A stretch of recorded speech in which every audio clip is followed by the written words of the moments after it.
University of Mississippi Medical Center, Jackson, Mississippi. Maria opened her eyes. The stark white light hit her retinas, forcing her to squint. The sharp scent of antiseptic filled her lungs like a cruel confirmation. She was in a hospital.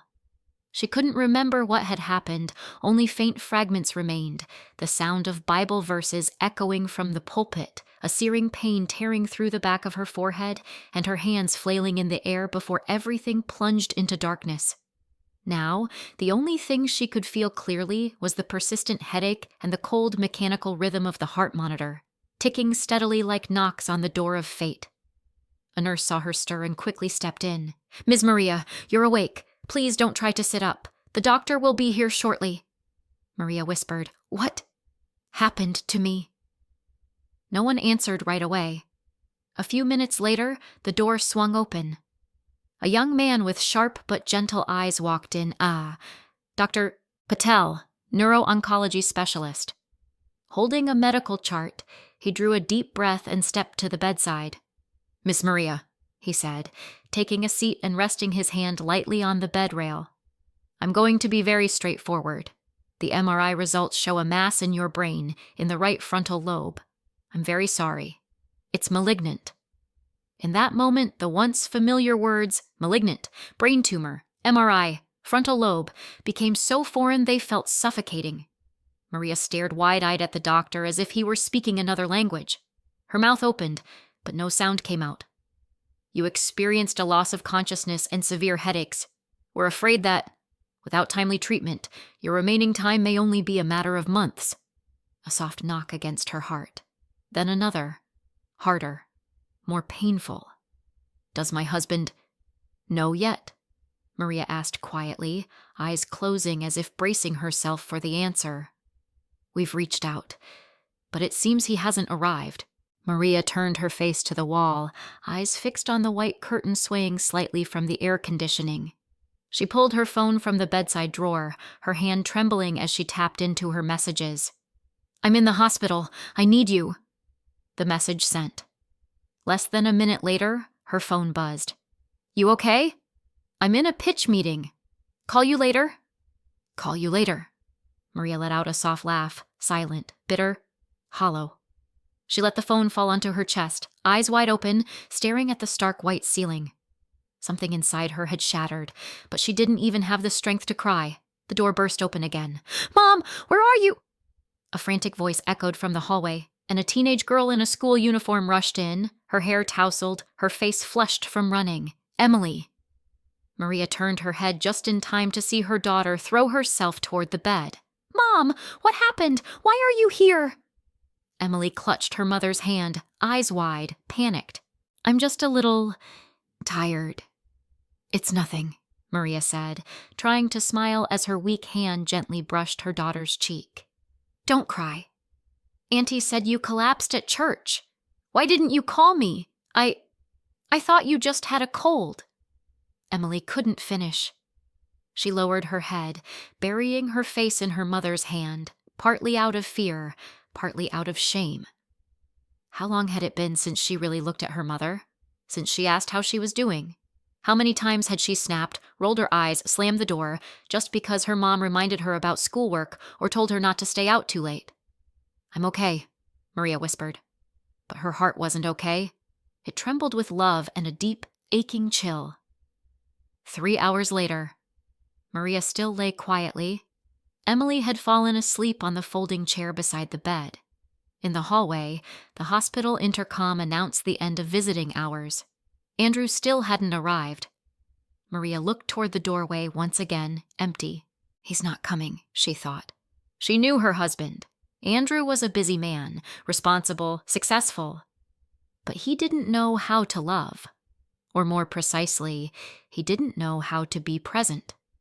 For years, she had tried to fill that gap, being both father and mother, Emily's best friend, the birthday planner, the caretaker of every meal. Andrew had always provided enough money, enough stability, but he had never truly been there, even as his wife faced death. A death that was quietly growing inside her brain, cell by cell, region by region, gnawing at and eroding her life. Night fell.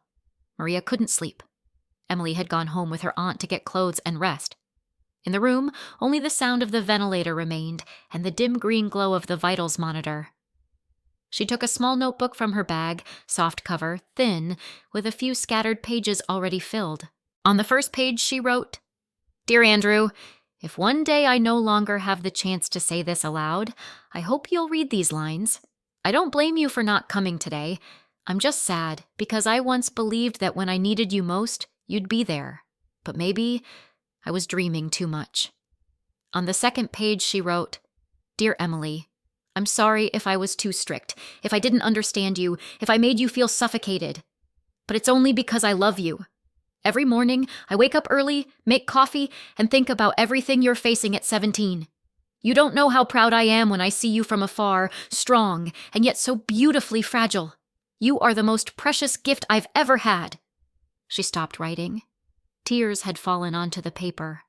Maria knew she needed to prepare, not just for treatment, but for everything that might come. Death, even as a possibility, lingered like a shadow sitting quietly at her bedside. And she, the woman always seen as strong by everyone, was now just a fragile body, waiting for the one thing she truly needed: an embrace. The soft rustle of curtains echoed gently just before dawn. Maria woke from a restless night, the headache still smoldering like a fire beneath the ashes.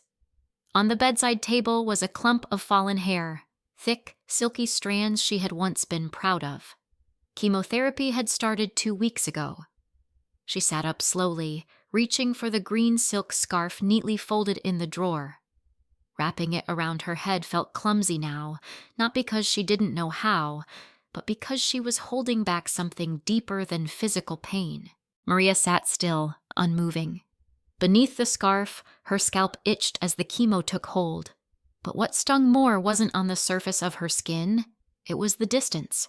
The need to hide real pain behind video calls. The feeling of slowly fading from her husband's view, like a photograph losing color in an old wooden frame. Emily arrived at the hospital just past noon. Slung over her shoulder was a backpack with fresh pajamas, a book her mom liked, and a small gift, a packet of chamomile tea. She stepped into the room and saw her mother gazing out the window. "Mom?" she said softly. Maria turned around, her eyes softening. "Hey, sweetheart." Emily sat on the bed, gently opening the tea box and pulling out the delicate sachets one by one. "I brought this for you. You used to drink it whenever you had a cough." Maria took one, pressing it to her cheek like she was holding a piece of her daughter's childhood. "Thank you, honey." Silence settled between them for a moment, then Maria spoke. "How's school?" Emily shrugged. "It's okay. My history teacher's still awful. My friends are still lazy as usual. And me? I'm trying." Maria nodded and smiled, but after just a moment, she lowered her face into her hands. A fit of dry coughs tore through her chest, each one ripping like a split down the ribs. Emily panicked and quickly grabbed a tissue, helping to steady her mother. "Mom, should I call the doctor?" Maria shook her head. "It's okay, I'm tired, that's all." That night, while her mother slept, Emily happened upon a small notebook tucked away in the drawer. She hadn't meant to read it, truly, but the familiar handwriting stopped her hand. One page was marked with a blue sticky note. On it were words that read like whispers from a mother's heart. "Today, Emily yelled at me over a test. She said I didn't understand her, that I didn't respect her. But being a mother isn't about who's right. It's just, I'm so afraid of losing her that I held on too tightly. Maybe I need to learn how to let go." Another page, and then another. "Emily went to bed early. I stood by her door, thinking about the day she learned to ride a bike, scraped knees, but still grinning wide. How did she become so distant? I miss her laugh. I miss hearing, 'Mom, look at me.' I miss it so much." Tears rolled down Emily's cheeks. She had never known her mother wrote like this, never imagined how deeply and silently she had loved her. She had said her mother didn't understand her, but maybe it was she who had never tried to understand her mother. 3 days later, while Maria was sleeping, Emily quietly placed a pink knitted scarf on her mother's bedside table, something she had made herself, stitch by stitch, in the silent corner of the library. No brand, no fashion pattern, just clumsy loops filled with warmth. She sat down beside the bed, pulled out a slip of paper, and scribbled a line. "I'm sorry for not seeing that you are also a woman who hurts, who gets tired, and who can be lonely." Maria woke to find the note. She picked it up, read it, and cried, for the first time since being admitted. Not a loud, heaving cry, but one that rose deep from her chest, silent and raw. She cried like a mother rediscovering the daughter she thought she had lost long ago. At that very moment, in another city, Andrew was sitting in a cafe during his break. He opened his phone, not to check emails, but to rewatch a short video clip from Maria's birthday 3 years ago. In the video, Maria beamed with joy, holding a cake, while Emily stood behind her clapping. Andrew had been filming, laughing as he said, "The two most beautiful girls in the world." A sudden tightness rose in his throat. For the first time in years, he felt utterly out of place in the very life he had built for himself. When the video ended, he reopened his wife's most recent message. The words appeared. "I'm in the hospital. I need you." The message he had once brushed aside, he typed into the reply box, then erased it. Typed again. "I'll come home this weekend." Late afternoon. A light rain had just passed. Droplets still clung to the balcony rail outside the hospital hallway, catching glints of sunlight as it struggled to pierce through the gray clouds. In a room on the 5th floor of the neuro-oncology ward, Maria was asleep. Her face was turned toward the window, her thin hand resting on her stomach, and the gray silk scarf gently covering the bald scalp that had been exposed for the first time just the day before. Emily sat nearby, flipping through a book but not reading. Her eyes stayed fixed on her mother's face, counting each breath, listening for every small movement, as if she might lose something precious if she looked away for even a second. The door creaked open. A familiar figure appeared. It was Andrew. He stepped inside, bringing with him the crisp scent of cool air and a different kind of presence. Not hurried, not guarded, but slow and stirred with emotion. He set down his suitcase, looked at his wife, then at his daughter. Their eyes met for a long, quiet second. Emily stood up without saying a word, but gently she stepped outside, leaving her parents alone in a room that for too long had held only machines and nurses. Andrew pulled the chair closer and sat beside the bed. He didn't speak. His hand reached out and rested lightly on Maria's, the way one might reach into a place they hadn't visited in years. Maria slowly opened her eyes. The haze in her gaze began to clear. "You came back?" she asked. No blame, no suspicion, just a simple recognition of something that had been distant for far too long. Andrew said, "Yeah, I came back. I'm sorry." She smiled, not sadly, not joyfully, just peacefully, as though she had moved through every layer of feeling. "I thought you'd forgotten that I needed you." Andrew lowered his head, unsure of what to say. When had words of love become so hard to speak between them? Silently, he opened the small bag he'd brought. Inside was a jar of hand cream, the kind Maria used when chemo started cracking her skin. "For you," he said softly. Maria hesitated for a moment, then extended her hand. Andrew sat beside the bed and gently massaged the cream into her palm. His movements were slow, clumsy, but filled with care. He didn't meet her eyes, focusing instead on the lines and the reddened patches at her fingertips. He murmured, "Your skin's so dry." "I'm dried out too," Maria replied, her voice as soft as a breath. They both fell silent. Then, as if something quietly gave way inside him, Andrew set the jar down, took her hand, and pressed it against his cheek. He whispered, "I didn't know what to do. When you said, 'I need you,' I didn't know how to be what you needed. I thought sending money, arranging the hospital, hiring the best doctors, I thought that was enough. But maybe all you really needed was me here, just like this." Maria didn't answer, but her hand tightened around his. For the first time in years, she held his hand. That night, Andrew didn't return to their house. He stayed by her bedside, watching every movement she made. When Maria drifted into sleep, he pulled out his phone and opened their old photo albums, wedding pictures, Emily's first birthday, their last trip together 3 years ago. The more he scrolled, the more he felt like a traveler who had finally come home, only to realize how many springs he'd missed. Near dawn, when Maria woke with a wave of nausea from the chemo, he helped her up, held her hair back as she leaned over the basin, then wiped her face with trembling fingers. "Let me help you wash your hair," he said. Maria looked up at him. Her eyes were red, but her gaze was quiet and tender. They went into the bathroom. Andrew turned on the warm water and wet a towel with his hands. He gently wiped her scalp, where only a few fragile strands of hair remained. Each one that fell into his palm felt like a cut. He said nothing, but as he watched the strands swirl in the water, his eyes blurred with tears. Maria placed her trembling hand over his. "Are you scared?" she asked. "Yes," he whispered. "Scared of what?" "Scared of losing you, without ever truly living with you again." Maria let out a raspy laugh, dry but deeply moved. The next morning, Emily returned to the hospital room and found her mother resting her head on her father's shoulder, both of them silently gazing out the window. She paused at the door, not wanting to interrupt the warmth in that stillness. From that day on, the three of them, without saying it aloud, stepped into a new chapter. Andrew reached out to a renowned neurology center in Dallas, requesting a second consultation. He made no promises to Maria, never said he would save her, but he showed up. Every day, every minute, in every quiet gesture.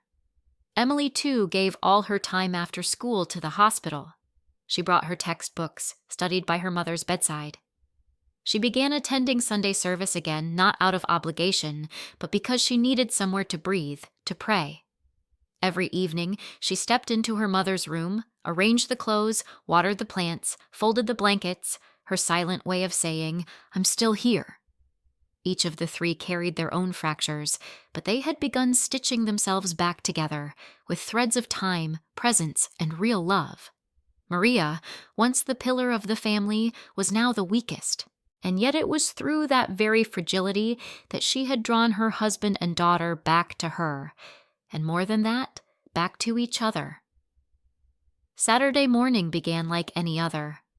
Soft sunlight spilled through the hospital window, falling like silk across the scarf wrapped around Maria's head. Emily sat peeling an apple by the bedside, while Andrew bent over a small table, sorting through the printed medical files sent by the Dallas Center. They didn't speak much. It was simply a rare and peaceful morning where all three could feel each other, fully present together. "Chamomile or ginger tea, Mom? Which one do you want?" Emily asked with a gentle smile. "Ginger. I'm feeling a little nauseous today." Emily placed a slice of ginger into the cup, poured hot water from the thermos, and handed it to her mother with both hands, like a quiet ritual. Maria accepted it, her gaze soft, as if she were watching a flower bloom before her eyes. But happiness rarely gives a warning before it ends. Just a few hours later, as the three of them were watching an old home video of young Emily, Maria suddenly furrowed her brow and brought her hand to her temple. Her head fell onto Andrew's shoulder. "It hurts. It feels like someone's drilling into my skull." "Maria?" Andrew called gently. "Are you okay?" Maria didn't answer. She trembled, gripping his shirt, then suddenly vomited blood mixed with bile. "Doctor! Somebody call a doctor!" Emily screamed, her voice cracking in panic. Nurses rushed into the room, followed by the on-call physician. The blood pressure monitor beeped wildly, readings spiking. "Start fluids, prep oxygen, alert neurosurgery immediately." In the chaos, Andrew stood frozen. He stared at Maria, writhing, her eyes wide but unfocused, her hand limp, blood still on her lips. "Mom! Mom!" Emily sobbed. "Please don't leave me, Mom!" Maria was rushed into emergency care. A stat MRI revealed the tumor had begun pressing on her visual and sensory centers. Severe brain swelling, rapidly rising intracranial pressure. Dr. Patel pointed at the screen and said quickly to Andrew, "We can't wait. The tumor is causing an intracranial hemorrhage.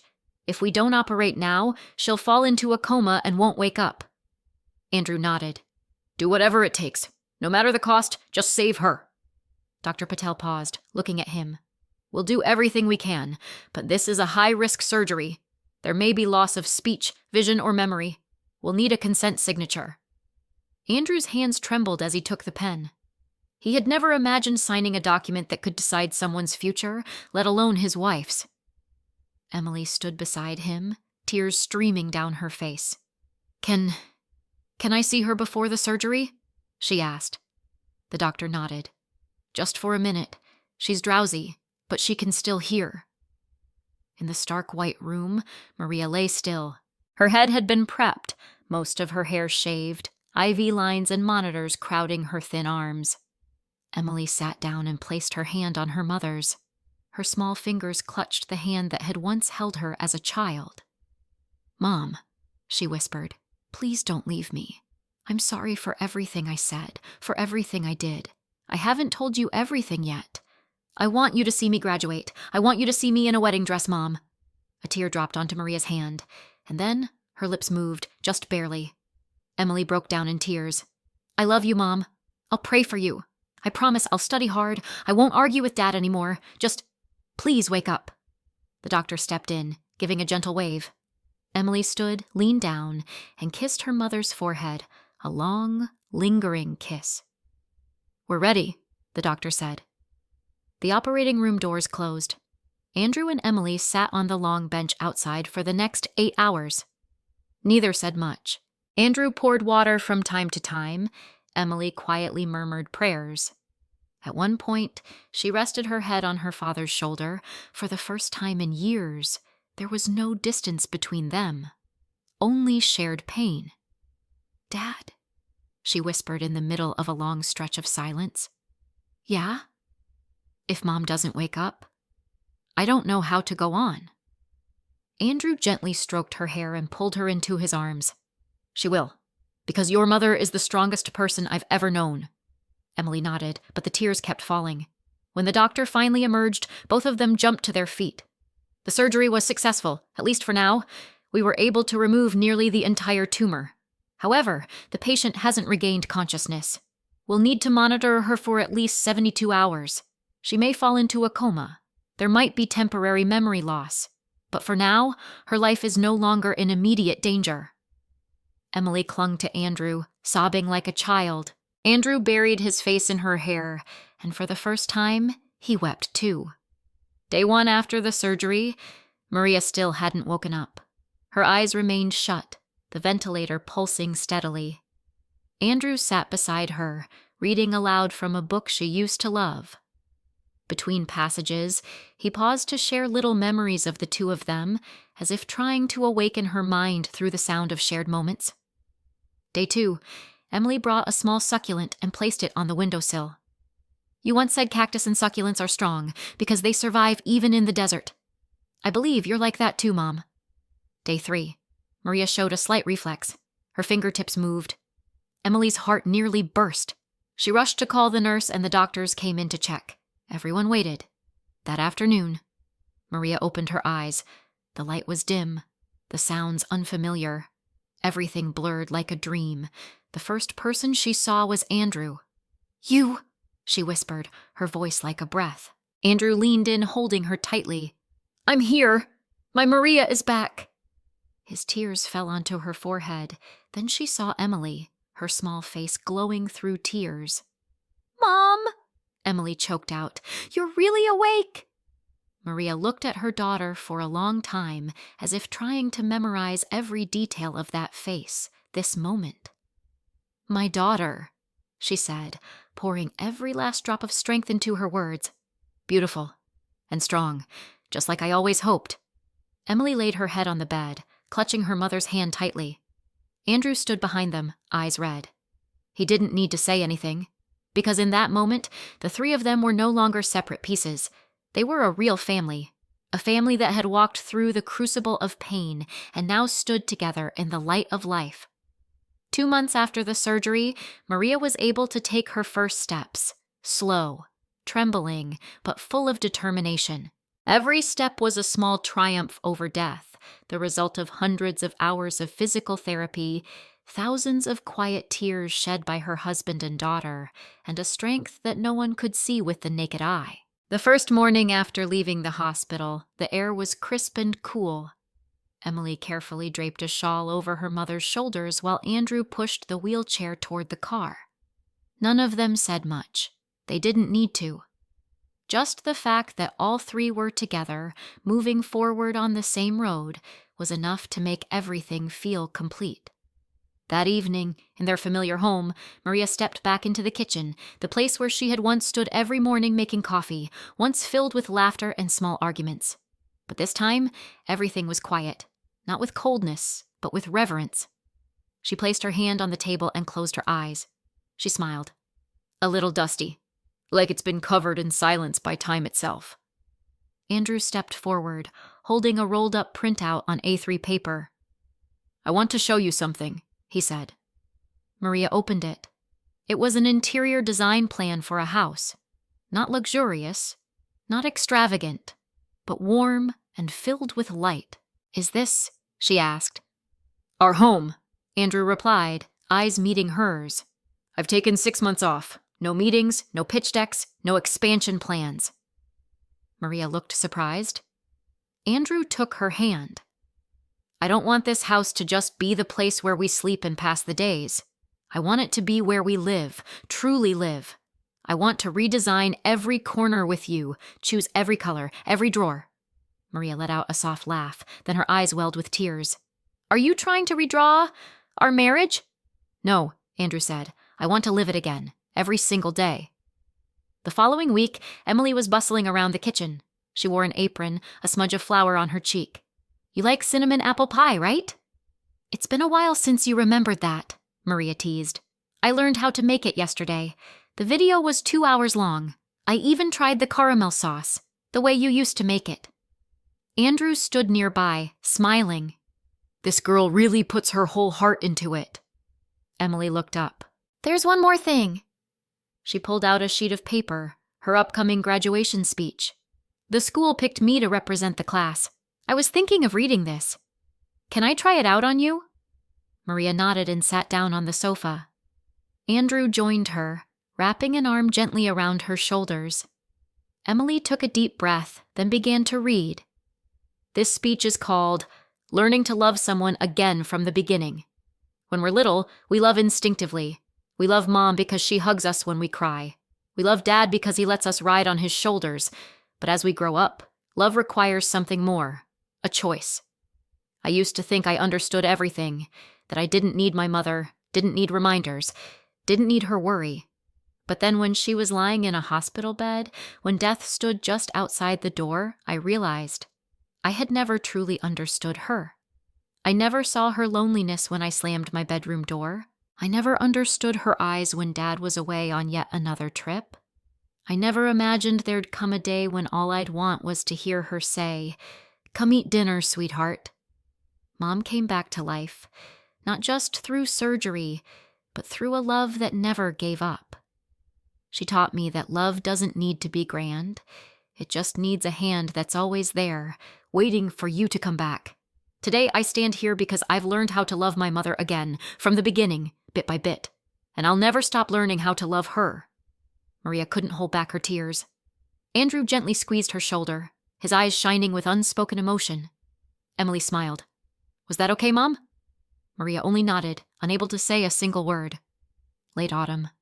Leaves blanketed the courtyard of the small church where Maria had once collapsed during that service. Now, she sat on a stone bench beneath the pines, wrapped in a thick sweater, her head still covered with a scarf, but her eyes shimmered with life.